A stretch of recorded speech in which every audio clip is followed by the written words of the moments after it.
ये हिजाबी खातूनें कह रही है कि हमें हिजाब में ही मेडिकल प्रैक्टिस करनी है, हम श्रीलंका के कानूनों से नहीं अपने मजहब के कानूनों से चलेंगे। इन महिलाओं ने अपने धार्मिक स्वतंत्रता और मौलिक अधिकारों के हनन का हवाला देते हुए श्रीलंका के मानव अधिकार आयोग में आधिकारिक शिकायतें दर्ज कराई है। सुनिए क्या बोल रही है खातूनें। हिजाब नहीं पहनने देने से हमारी मजहबी स्वतंत्रता और मौलिक अधिकारों का हनन हो रहा है। हमें अपने मजहबी कानूनों के हिसाब से रहने का अधिकार दे। श्रीलंका का मानवाधिकार आयोग। हिजाब नहीं पहनने देने से हमारी मजहबी स्वतंत्रता और मौलिक अधिकारों का हनन हो रहा है। हमें अपने मजहबी कानूनों के हिसाब से रहने का अधिकार दे। श्रीलंका का मानवाधिकार आयोग। श्रीलंका से एक ऐसा मामला सामने आ रहा है जिस पर सवाल सिर्फ हिजाब का नहीं है बल्कि कानून व्यवस्था की प्राथमिकता का भी है। अम्पारा जिले के एक अस्पताल में 9 मुस्लिम महिला स्वास्थ्य कर्मियों ने ड्यूटी के दौरान हिजाब पहनने से रोके जाने पर मानवाधिकार आयोग का दरवाजा खटखटा दिया है। अब जरा सोचिए, अस्पताल में मरीज जिंदगी और मौत के बीच खड़ा है। डॉक्टर नर्स की जिम्मेदारी मरीज को संभालने की, जिंदा रखने की है, ठीक करने की है। लेकिन यह विवाद इस बात पर है कि ड्यूटी के दौरान मेरी मजहबी पहचान दिखाई देनी चाहिए। यह नहीं दिखेगी क्या? मतलब भाई, मरीज बाद में, पहले हिजाब की व्यवस्था।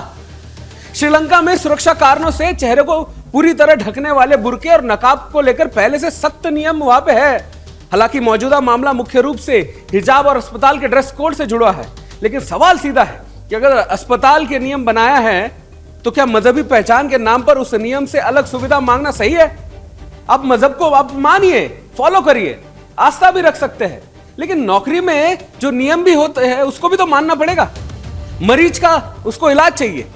अब ये प्रमाण नहीं कि नर्स की जो मजहबी पहचान कितनी स्पष्ट दिखाई दे रही है, और अगर नियम गलत लगता है तो उसे कानूनी तरीके से चुनौती दीजिए।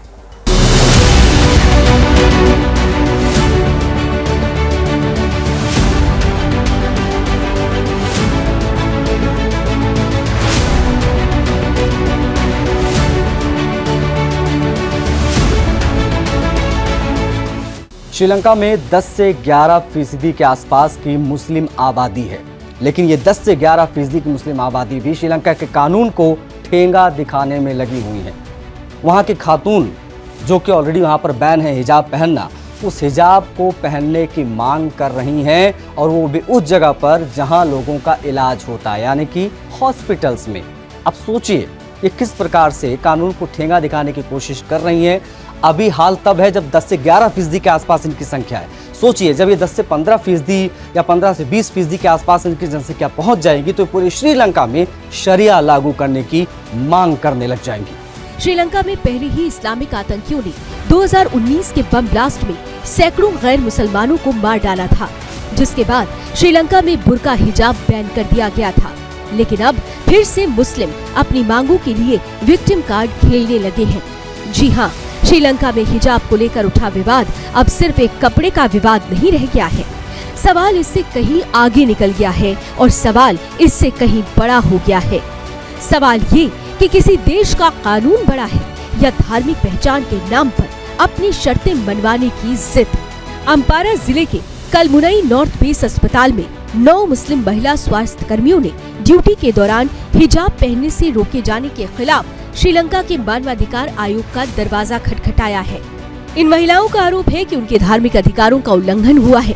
वहीं अस्पताल प्रशासन का कहना है कि ये फैसला किसी धर्म के खिलाफ नहीं है, बल्कि लंबे समय से चले आ रहे प्रशासनिक ड्रेस कोड के तहत लिया गया है।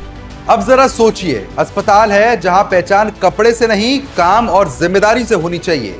मरीज सामने है, डॉक्टर और नर्स की प्राथमिकता मरीज की जान बचाना है। ऐसे में अगर कोई कर्मचारी कहे कि ड्यूटी की निर्धारित पोशाक के साथ धार्मिक पहनावा भी मेरी शर्त पर होगा, तो सवाल उठना लाजमी है। और यहीं से असली सवाल शुरू होता है। अगर किसी देश में कानून और संस्थागत नियम तय हैं, तो हर व्यक्ति को अपनी धार्मिक पसंद के मुताबिक उन नियमों से छूट मिलनी चाहिए क्या?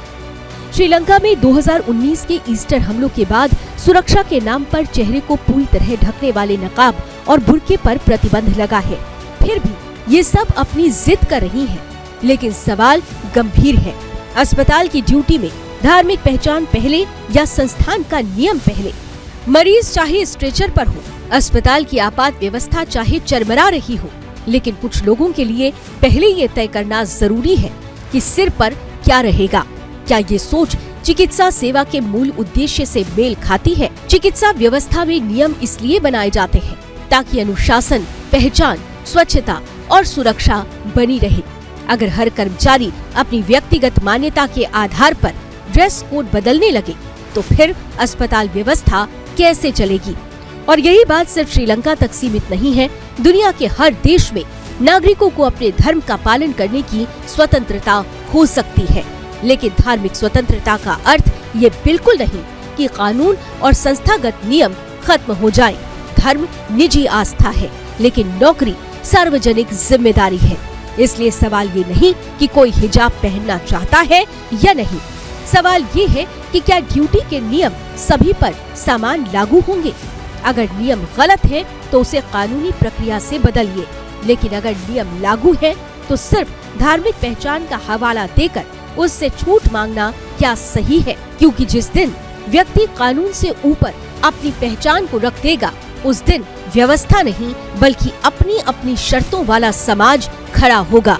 और जागो का सवाल सीधा है, देश का कानून पहले चलेगा या अपनी अपनी धार्मिक शर्तें?